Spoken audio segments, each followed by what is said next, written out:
La superliste et l'entrée des données. Attention, ceci n'est pas une répétition de la vidéo précédente.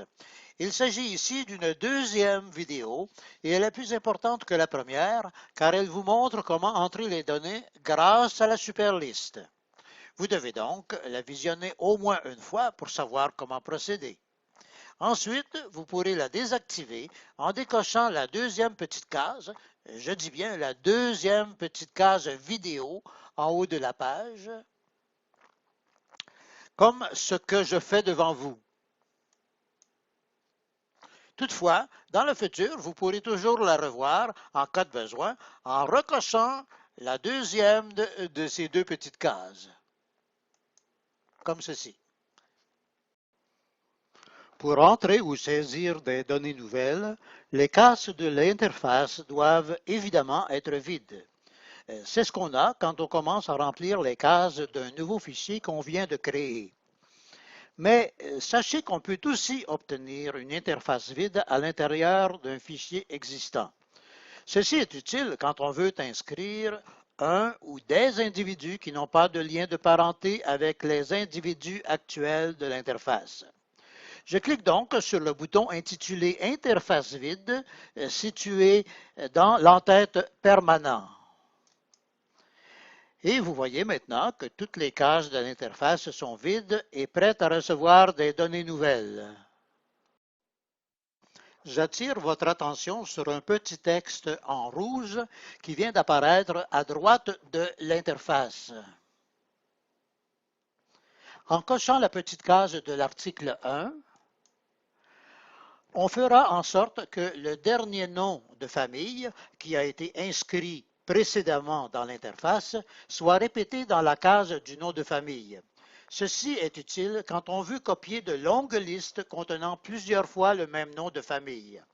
Le même principe s'applique à l'article 2 pour les noms de lieu, soit de naissance, soit de décès, soit de première union.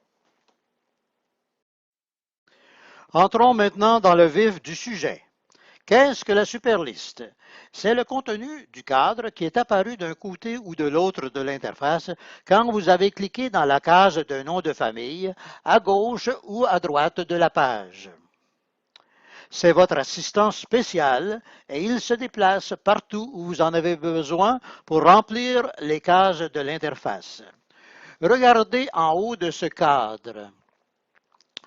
Voyez-vous la grande case jaune avec le titre nom de famille?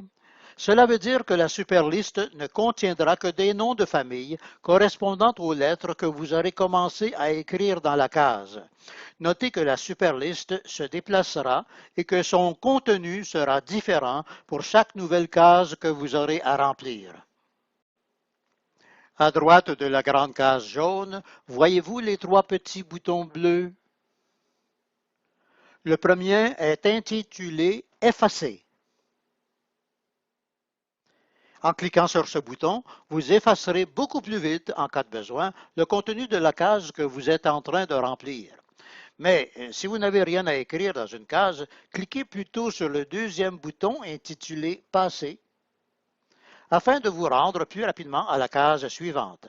Enfin, si vous voulez fermer le cadre de la superliste, pour voir ce qu'il y a dessous ou pour n'importe quelle autre raison, cliquez sur le bouton intitulé « Fermer ». Ces trois petits boutons bleus sont importants à connaître car ils vous seront très utiles.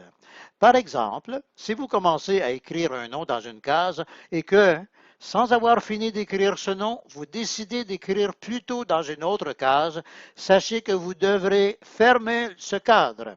Pourquoi? Eh bien, sinon, la très fidèle superliste continuera à attendre que vous poursuiviez l'écriture de ce nom dans la case précédente. Il est donc important que vous gardiez cela en mémoire afin de bien comprendre la situation. Passons maintenant à l'entrée des données. L'interface se divise en trois sections. Première section, les noms de famille et les prénoms. Deuxième section, les dates, soit de naissance, soit de décès, soit d'union. Troisième section, les noms de lieux.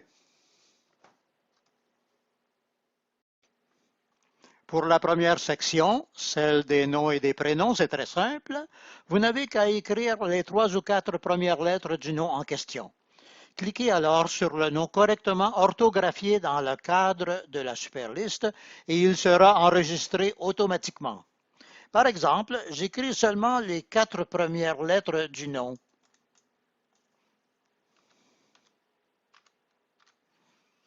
Je vois le nom de Lalonde écrit au complet dans la superliste. Je clique dessus et il est enregistré. La preuve, c'est que le curseur et sa couleur jaune sont passés à la case suivante, comme vous voyez. Mais si vous préférez écrire le nom au complet, vous pouvez aussi taper sur la touche Entrée ou cliquer dans n'importe quelle autre case pour enregistrer le nom, à condition toutefois qu'il existe dans le superliste exactement comme vous l'avez écrit dans la case. Par exemple, si le nom est mal écrit, par exemple ici j'ajoute X, eh bien un message vous dira ce qui suit. Ce que vous avez commencé à écrire dans cette case ne correspond à aucun nom déjà inscrit dans la superliste. Vous devez donc corriger le nom pour que le message disparaisse. La méthode qui consiste à taper sur la touche Entrée peut être intéressante, cependant, pour ceux qui utilisent la reconnaissance vocale. Bref, toutes ces méthodes pour entrer les données sont efficaces et elles ont chacune leurs avantages. Vous apprendrez vite à choisir celle qui convient le mieux pour inscrire tel genre de nom, qu'il soit long ou court, simple ou compliqué. Toutefois, si le message vous dit que le nom en question n'existe pas dans la superliste et que pourtant vous êtes sûr de l'avoir écrit correctement, c'est que le nom est nouveau et vous devez double-cliquer dessus.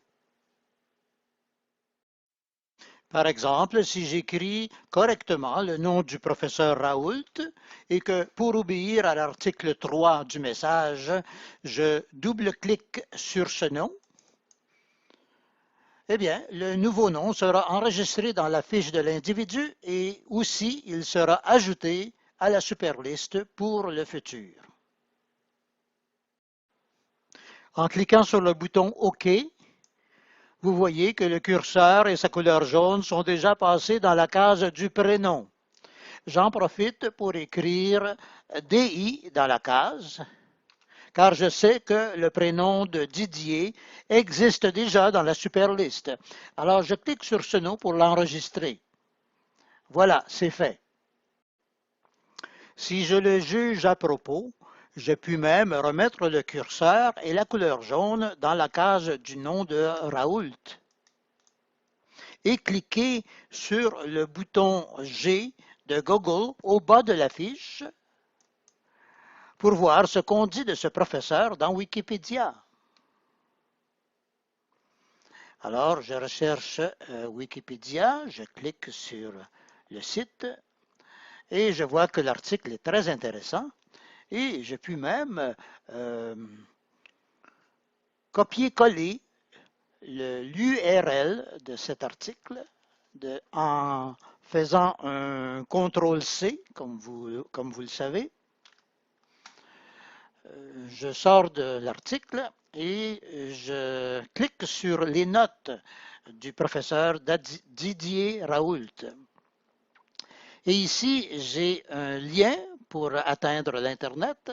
Alors, je clique sur le signe plus. Ici, dans le titre, je vais plutôt indiquer la source, c'est-à-dire Wikipédia.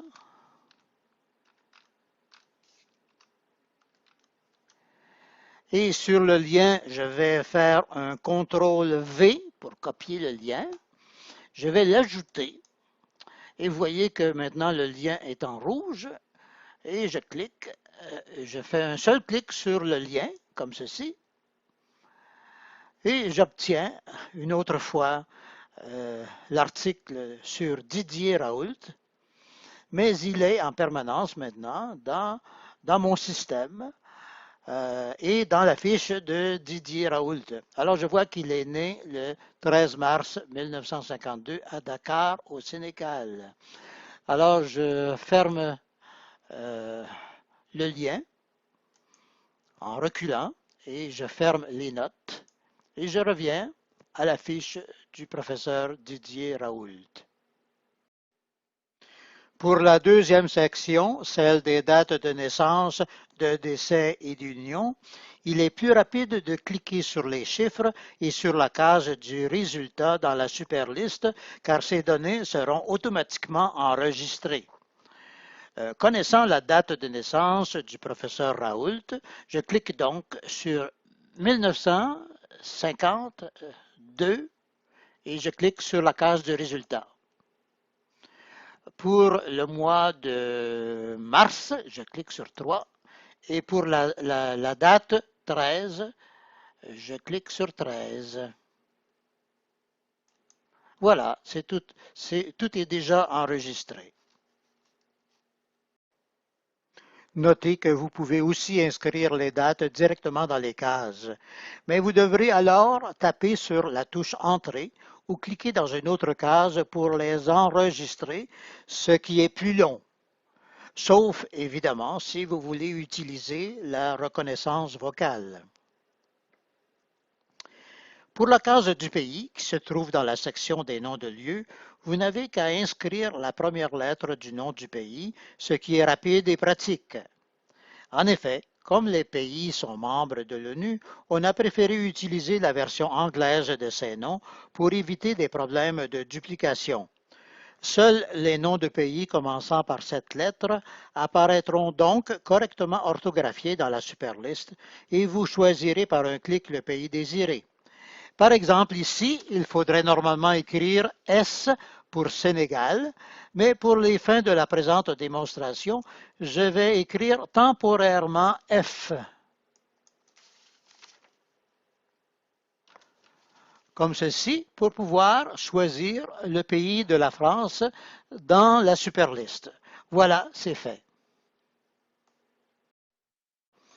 Mais attention, pour les autres noms de lieux, et en particulier pour les noms de villes, la méthode pour les enregistrer doit être vraiment différente. En effet, vous savez sans doute que plusieurs villes distinctes portent le même nom à l'intérieur d'un pays. Par exemple, si j'écris le nom de la ville de Beaumont dans la case du nom de la ville, comme ceci, voyez combien de villes de Beaumont vont apparaître dans la superliste, sans oublier les noms avec des extensions. Et le nombre de villes qui portent les noms de Saint-Pierre, Saint-Jean et Saint-Paul est encore plus considérable. Le danger d'homonymie est donc bien présent et vous devez en tenir compte. C'est pourquoi le logiciel ne peut pas se permettre de choisir automatiquement les noms de villes sans votre aide dans la superliste. Vous devez donc les choisir vous-même par un clic en vous basant sur des éléments identificateurs qui sont également fournis dans la superliste. Par exemple, ici, je vais choisir le premier nom de la liste. C'est la ville de Beaumont qui appartient à l'arrondissement de Toul, au département de Meurthe et Moselle et à la grande région du Grand Est. Je clique donc sur ce premier nom et toutes les subdivisions auxquelles appartient ce nom sont enregistrées automatiquement dans la fiche. Mais supposons que je me suis trompé, que ce n'est pas cette ville-là dont il est question. Alors, je n'ai qu'à effacer la dernière lettre du nom, comme vous voyez, et l'outil de correction pour les noms de lieux apparaît. Je clique donc sur le bouton rouge et tous les noms de la fiche disparaissent à l'exception du pays de la France. J'écris le nom de Beaumont une autre fois et cette fois-ci, je vais choisir le dernier nom de la liste. Alors celui-ci, Beaumont-Village, appartient à l'arrondissement de Loches, au département de l'Indre-et-Loire et à la grande région du centre Val-de-Loire. Alors en cliquant sur ce nom, toutes les subdivisions auxquelles ce nom appartient sont enregistrées automatiquement dans la fiche. sont automatiquement enregistrés dans la fiche. Comme vous voyez, c'est très facile, même si la méthode est un peu différente. Mais les noms de lieux ont une autre caractéristique que vous devez connaître. C'est que les noms de villes sont nombreux et quand ils défilent dans la superliste, ils peuvent ralentir l'inscription du nom dans la case. C'est pourquoi, pour vous permettre d'inscrire plus rapidement quelques-unes ou plusieurs lettres du nom en question, qui peut être long parfois, la superliste est tout d'abord déconnectée.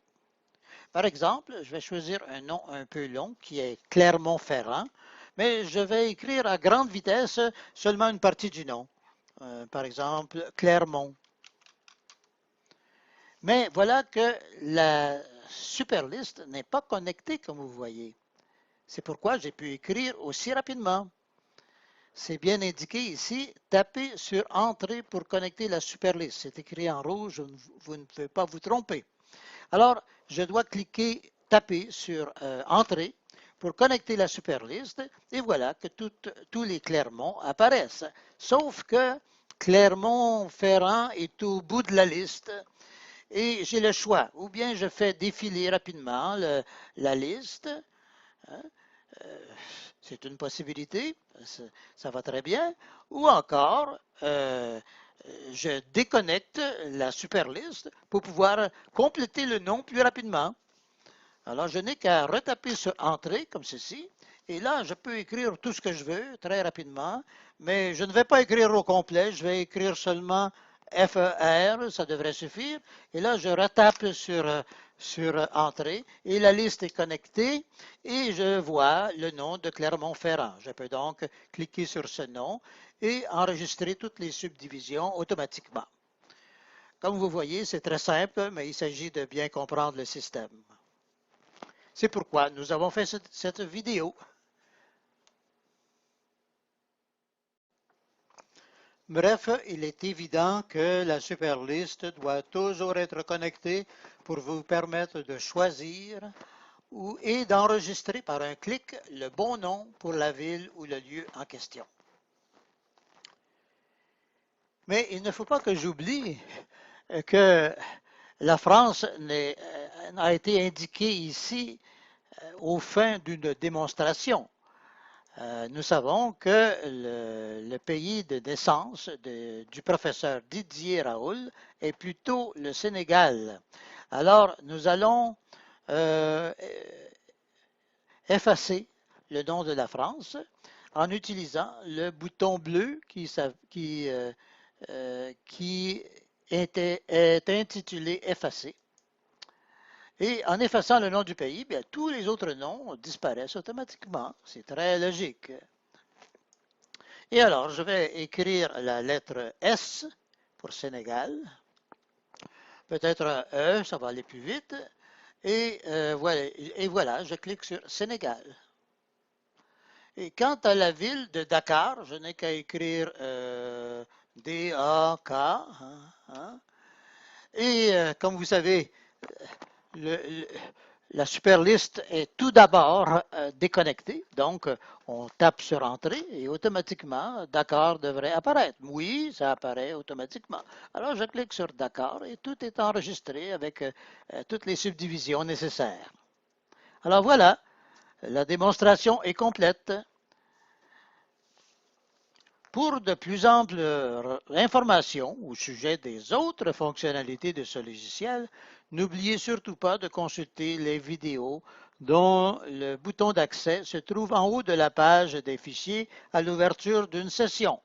Ou bien consultez-nous directement en utilisant le formulaire inclus dans le module 2 des utilitaires. Merci beaucoup.